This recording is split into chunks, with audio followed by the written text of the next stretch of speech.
toi la gloire, l'honneur, la puissance. Qui peut être comme toi, Seigneur? Tu es au-dessus de tout. Tu es le Dieu de l'univers. Merci à toi pour ce moment, Seigneur. Nous te prions pour les frères et sœurs qui ne sont pas parmi nous, Seigneur. Nous te prions également, Seigneur, pour ceux qui souffrent, ceux qui sont dans les hôpitaux, Seigneur, ceux qui souffrent dans le monde entier, les enfants qui souffrent, Seigneur. Viens au secours, ne détourne pas les yeux. Seigneur, nous te prions également pour ceux qui sont dans les prisons, ceux qui souffrent, Seigneur, qui cherchent un avocat. Sois leur avocat, Seigneur. Sois leur juge, Seigneur. Nous te prions également pour nos frères et sœurs qui sont dans les souffrances, nos pasteurs, nos frères, Seigneur, qui ne sont pas là. Toi seul, tu les connais. Tu connais leurs souffrances, tu connais ce qui leur arrive, Seigneur. Père Céleste, je remets, Seigneur, ton serviteur qui va se tenir devant nous pour nous nourrir spirituellement par ta parole, Seigneur. Donne-lui la sagesse, renouvelle son intelligence, car ta parole est la lumière à notre sentier. Car ta parole, Seigneur, est notre nourriture quotidienne. Nous prions cela, Seigneur, dans le beau et précieux nom de ton Fils Jésus-Christ. Amen. Amen.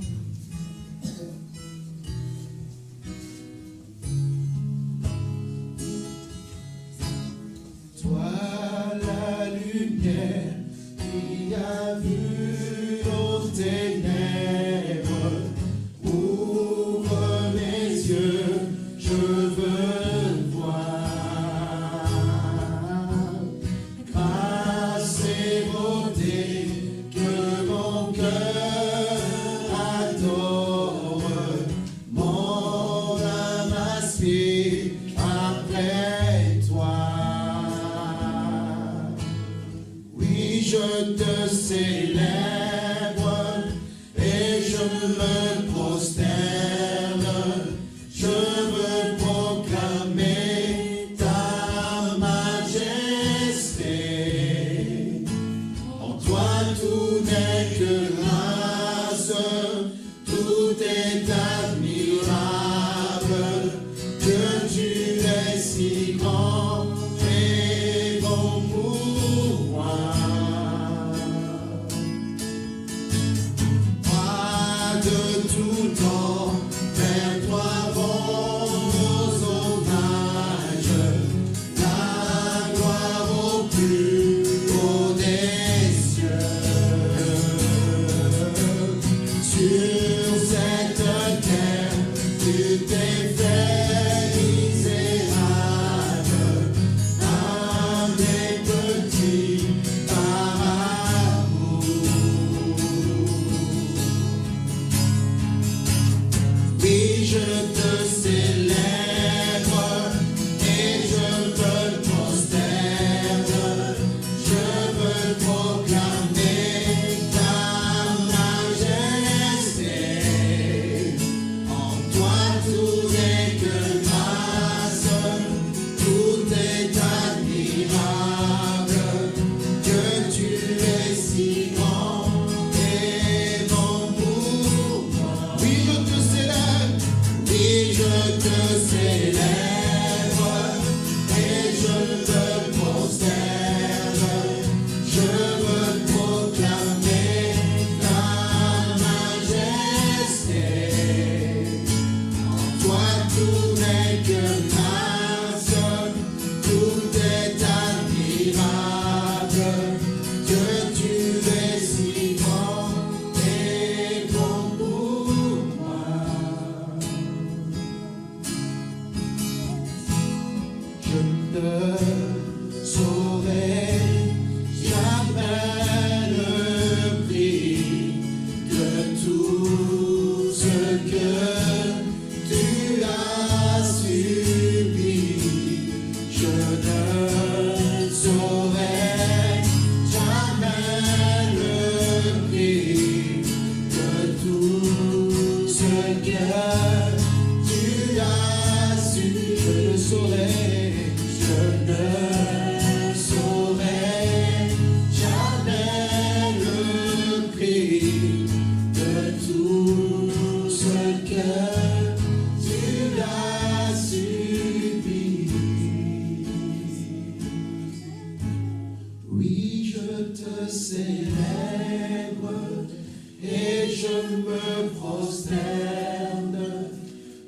veux proclamer ta majesté.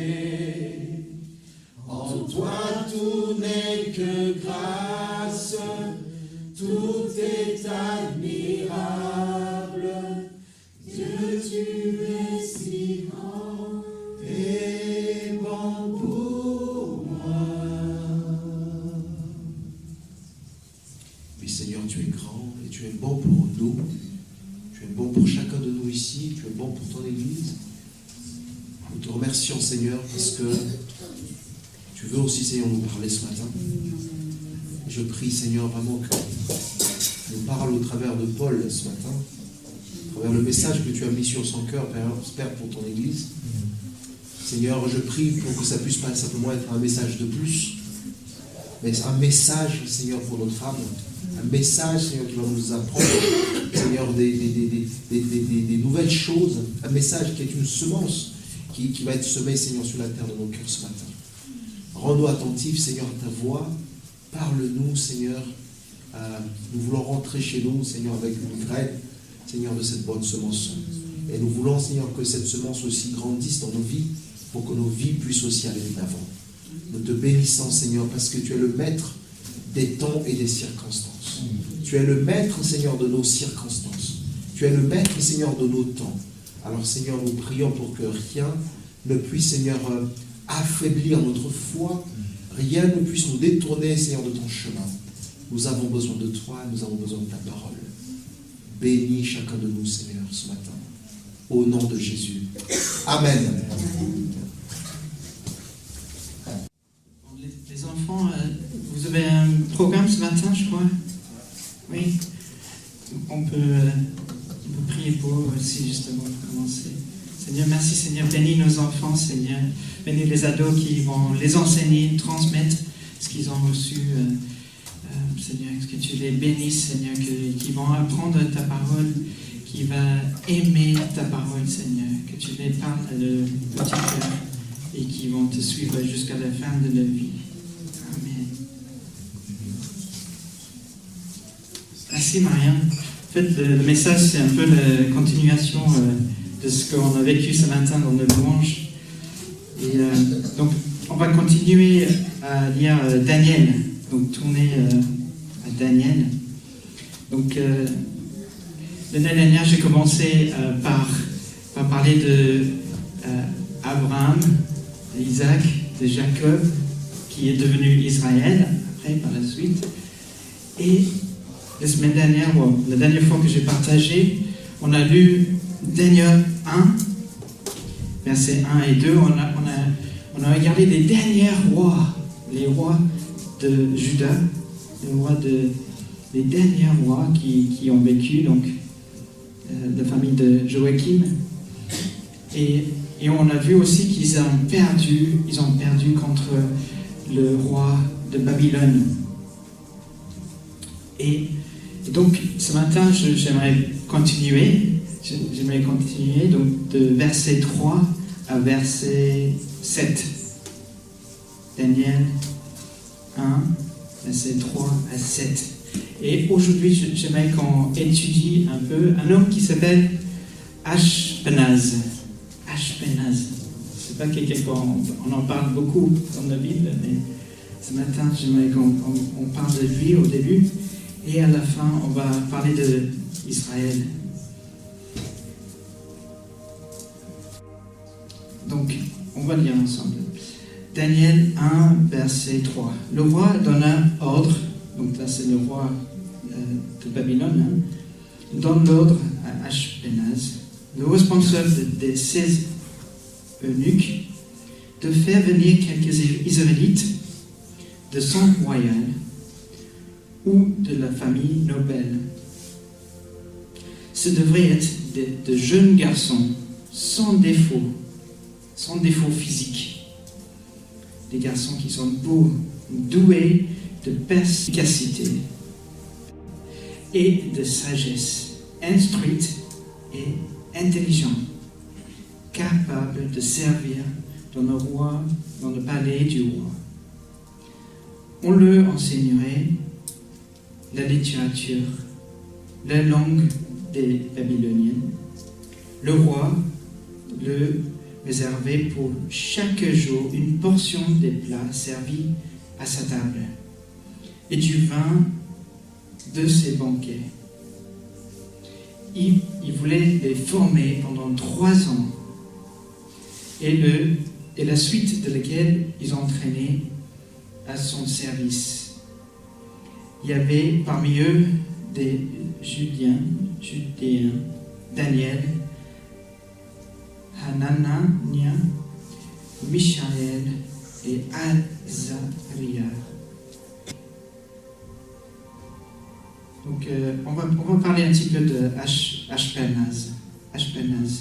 Donc, Ashpenaz, il était donc au service du roi à Babylone. Et j'aimerais qu'on essaie de comprendre de son côté. Donc, il travaillait pour le roi, il habitait dans un palais. Il est venu avec les ordres du roi d'aller à Jérusalem, d'aller à Israël, aller chercher des jeunes hommes. Et donc, il avait un checklist. Et donc, on voit aussi comment les Babyloniens y travaillaient aussi. Parce que ce qu'on a appris la dernière fois, c'est que le roi, il a certainement envoyé les soldats et il a conquis, il a pris la terre. Et on dit qu'il a même pris les choses du temple, donc les choses qui sont de valeur du pays, il l'a amené à Babylone.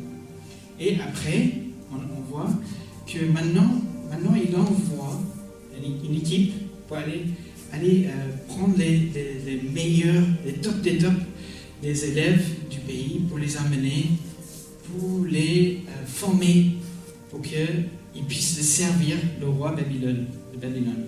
Et que lui, il puisse avoir dans son équipe le meilleur équipe qui travaille pour lui. Et à cette époque-là, c'est un peu comme ça qu'il travaillait pour gagner du terrain. Donc, système pour conquérir des autres pays et reprendre leurs richesses et les amener vers les capitales.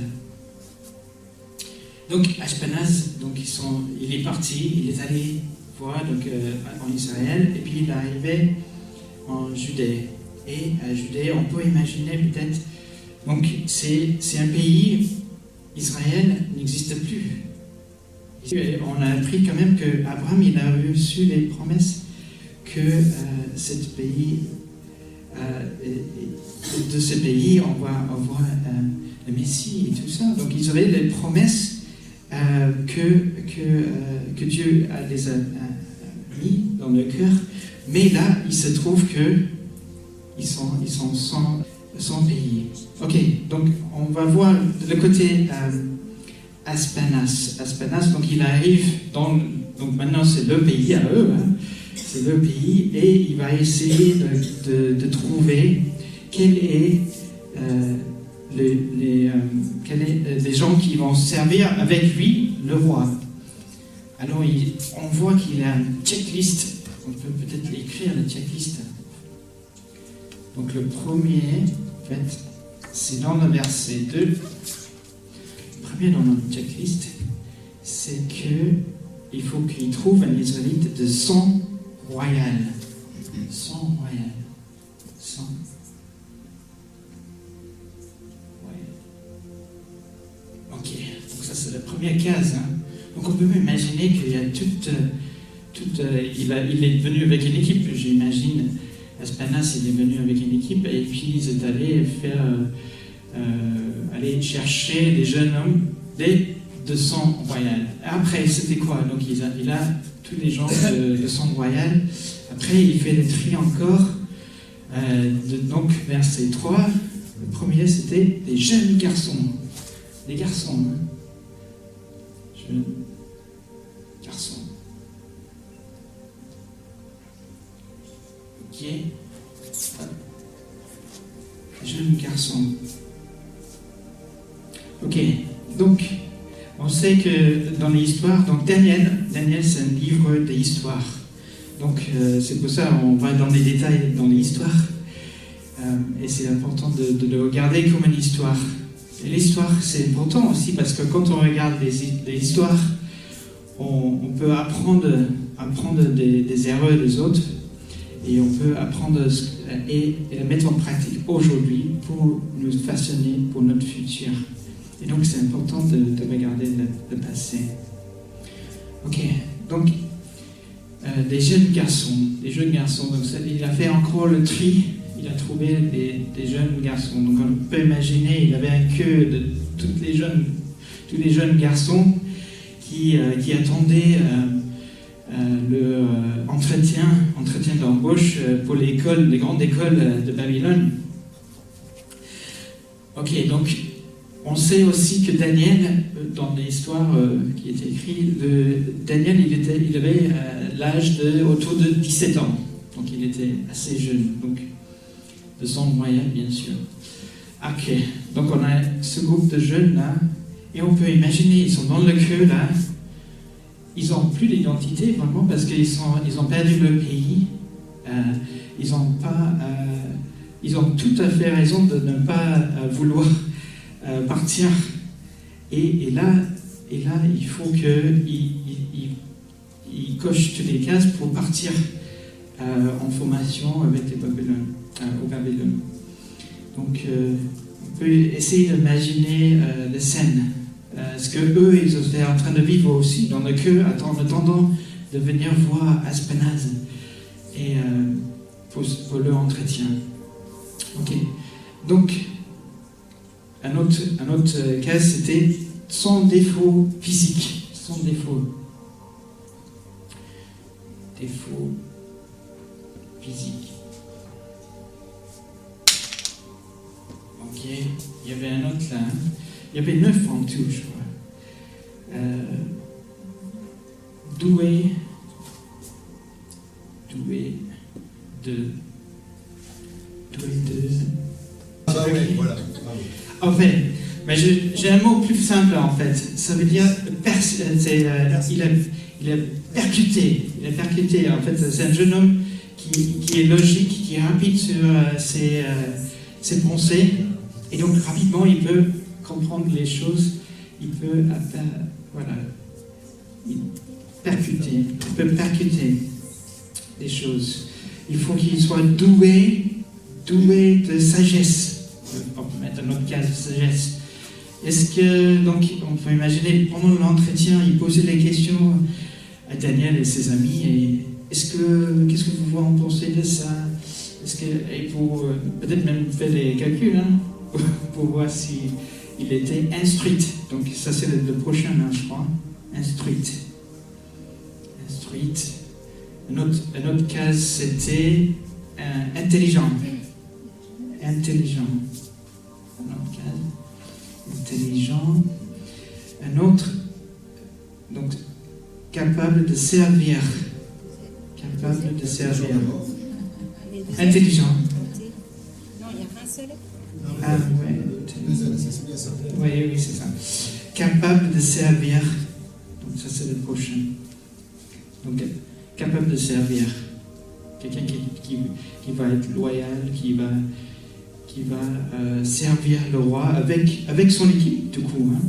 Parce qu'on le voit plus loin que Daniel, il faisait partie des responsables après. Et donc ça c'était le checklist qu'ils ont fait avec chacun. Donc on peut imaginer l'entretien. Et perso, je pense que ça a été très difficile pour eux parce que tu sais pas comment répondre. Il y a peut-être des soldats autour aussi qui protègent les gens de Babylone. C'est vraiment quoi. Mais on voit aussi dans le prochain verset. Donc que rien n'était laissé par hasard. En fait, ils avaient déjà prévu un cours donc de 3 ans. De 3 ans de cours. Donc on peut imaginer tous les modules qu'ils avaient déjà en place. Oh merci Jessica. Ouais. Et ils avaient déjà planifié le cours qu'ils vont recevoir. Parce que c'est pas la première fois qu'ils ont pris un autre pays sous les ailes. Et on voit qu'est-ce qu'ils ont fait. Donc, dans le cours, ils vont faire de la littérature babylonienne. Donc on va les apprendre toute la logique babylonienne et on va les apprendre la langue. Et on sait qu'avec les langues aussi, on change nos façons de penser. Et je peux le dire par expérience aussi, parce que quand tu apprends une autre langue, tu apprends aussi une autre façon de penser, une autre façon de dire les choses. Et donc l'idée, la formation babylonienne, c'était vraiment qui récupère les plus sages des autres pays, les faire venir et apprendre à penser, à vivre même, parce qu'après ils disent aussi qu'il va les faire manger, donc manger à la table babylonienne. Donc ils vont manger comme les Babyloniens, ils vont vivre comme les Babyloniens. Donc la culture, la façon de parler, et c'est vrai, je même dit la dernière fois, Daniel c'est en 2 langues, parce qu'après la deuxième partie de Daniel, ça change de langue, il commence à écrire dans la langue de là-bas. Donc on peut voir la logique des Babyloniens de vouloir prendre des autres. Et oui, c'est assez intéressant quand même. Mais 3 ans, ça m'a fait penser à Jésus, parce que lui aussi, il a fait une formation de 3 ans. Et c'est vrai que même dans les affaires, dans nos études d'aujourd'hui, on a besoin d'au moins 3 ans pour avoir une bonne formation, d'acquérir tout ce qu'on a besoin pour servir dans le domaine qu'on a appris. Et eux, c'est dans le domaine de servir le roi. Et donc j'aimerais voir maintenant que le côté d'Israël, parce que même, moi je voyage un petit peu, et même il y a d'autres pays où sur leur carte il n'y a pas Israël, il y a Palestine. Et j'imagine que c'était dur pour eux, c'était très très dur pour Daniel de passer ces épreuves déjà, de rester calme, de garder ses pensées. Et le message de ce matin, c'était que peu importe les circonstances dont tu te trouves, si tu es dans les circonstances où il n'y a rien qui va, ta famille, peut-être la famille de Daniel était soit tuée, soit exilée, soit voilà, plus là, il n'y a plus d'espoir, il n'y a plus rien qui va. Il y a un peuple qui arrive, qui va tout transformer, ton culture, qui va écraser les cultures juives, qui veut changer même ce qui était déclaré dans le passé, il veut le changer pour que ça va dans le sens eux. Et donc l'encouragement, c'est de ne pas perdre notre identité, de se rappeler des promesses que tu as reçues et les promesses qu'on a dans la Bible, de ne pas l'oublier, peu importe les circonstances qu'on traverse. Cette scène aussi avec le checklist et tout ça, ça peut-être notre vie, à la fin de notre vie, on va passer à le jugement, et il y a une checklist, et le premier que j'ai vu, c'était le sang royal, et c'est là où on a la grâce d'avoir rencontré Jésus, on a la grâce d'avoir écouté quand il frappait à notre porte, et la grâce appartient à sa famille, et d'être choisi. Donc c'était que les jeunes garçons de son royal qui ont pu participer, qui ont pu partir. Et aujourd'hui, c'est aussi une question, est-ce que je fais partie le sang royal? Est-ce que je serai parmi Daniel? Est-ce que je serai parmi Daniel et ses amis? Est-ce que je serai prêt à... Est-ce que je serai parmi eux? Est-ce que, Seigneur, nous voulons te remercier encore, Seigneur, pour ta parole, Seigneur. Merci, Seigneur, pour les histoires qui sont écrites, Seigneur, pas seulement pour nous, mais c'est pour l'humanité. Ces lieux existent, même aujourd'hui, on peut aller voir les anciens bâtiments de Babylone, on peut voir les tombeaux de Daniel. Merci, Seigneur, que tout ce qui est écrit dans ta parole est vrai. Seigneur, nous voulons apprendre tout ce qu'on peut, Seigneur, de ta parole, Seigneur. Nous voulons te connaître mieux, Seigneur. Nous voulons te guider par ta parole, Seigneur. Merci, Seigneur. Et ce matin, si vous n'avez pas laissé Dieu transformer ta vie, tu peux prier même maintenant. Seigneur, je te donne ma vie, Seigneur. Je te donne ma vie, Seigneur. Je veux que tu règnes, Seigneur, dans mon cœur, Seigneur. Je veux que tu me guides, que tu me parles. Seigneur, que je veux que le jour de jugement, il puisse voir que je suis couvert par le sang de Jésus, que je suis couvert, que je suis protégé, que je suis parmi ceux qui sont choisis de partir avec toi, Seigneur. Merci, Seigneur. Merci, Seigneur, pour ton sang qui a coulé sur la croix, Seigneur. Merci, Seigneur. Que nous avons une vie qui est complètement transformée par ton sang, Seigneur. Merci, Seigneur, que tu vas nous protéger, peu importe notre circonstance, peu importe ce qu'on va traverser. Nous avons la confiance de mettre notre vie dans tes mains. Nous avons la confiance de mettre notre famille dans tes mains, Seigneur. Nous voulons te suivre, nous voulons te rester fidèle, Seigneur. On va voir avec Daniel comment peu importe la formation qui était donnée, il a resté toujours fidèle au poste pour rester à ton écoute. Et Seigneur, nous voulons être comme Daniel, Seigneur, et ses amis qui ont toujours voulu te suivre, qui ont utilisé la sagesse que tu les as donnée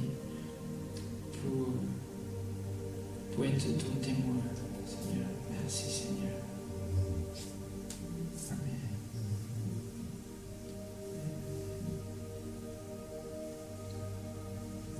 Merci, Seigneur. Et pendant qu'on y est, peut-être on peut partager le vin et les éléments. Parce que Jésus, il est vivant.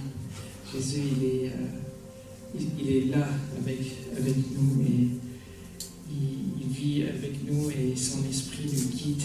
Et on voulait le remercier pour tout ce qu'il a fait pour nous, qu'il a transformé, il nous a transformés et il nous transforme encore et encore. Au travers de toutes les tentations, tu es resté bon, Seigneur.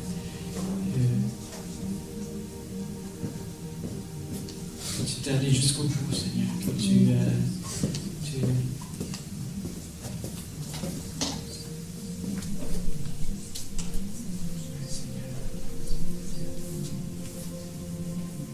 Seigneur, nous te remercions pour ce moment que tu nous as accordé. À côté de ta table, Seigneur, nous voulons revenir très humblement vers toi pour te demander de nous pardonner, éternel Dieu.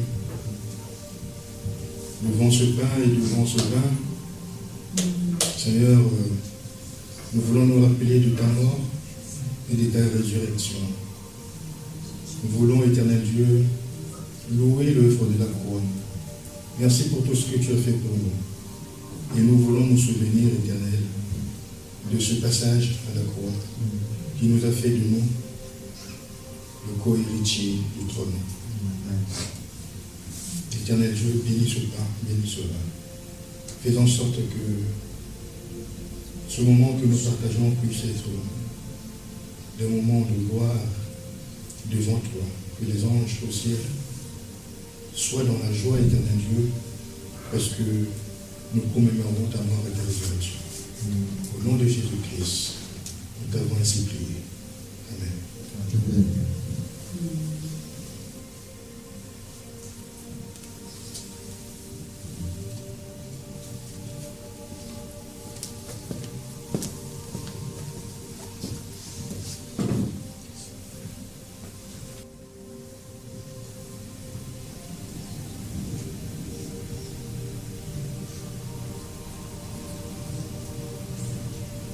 Seigneur, je te bénis, Seigneur, parce que tu dis dans ta parole que le juste est entouré de ta grâce.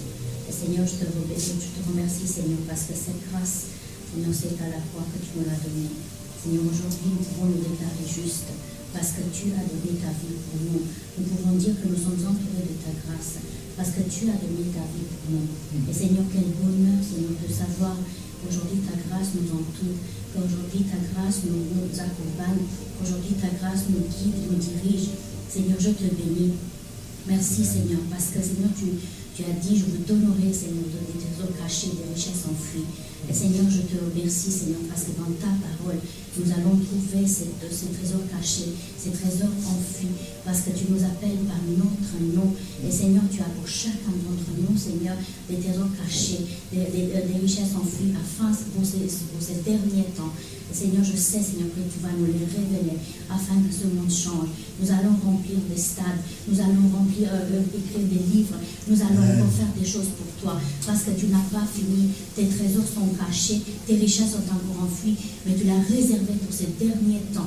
Seigneur, ça ne sera rien par rapport à ce qu'on a vu, mais tu l'as réservé pour nous, pour ces derniers temps, afin que nous ayons un impact, Seigneur, sur cette génération des derniers temps. Je te bénis, Seigneur, pour cette richesse que nous avons, Seigneur, en toi, pour ces richesses enfouies, que tu vas nous les révéler. Seigneur, prends ton temps. J'ai hâte de voir ce que tu vas faire à travers la croix, à travers nous, Seigneur, le pouvoir que tu nous as donné. Et je te remercie parce que tout cela, c'est grâce à la croix. Merci, Seigneur. Amen.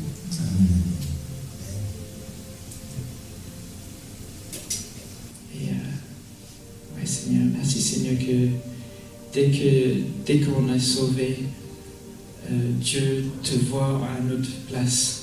Tu nous as purifiés par ton sang. Merci, Seigneur, que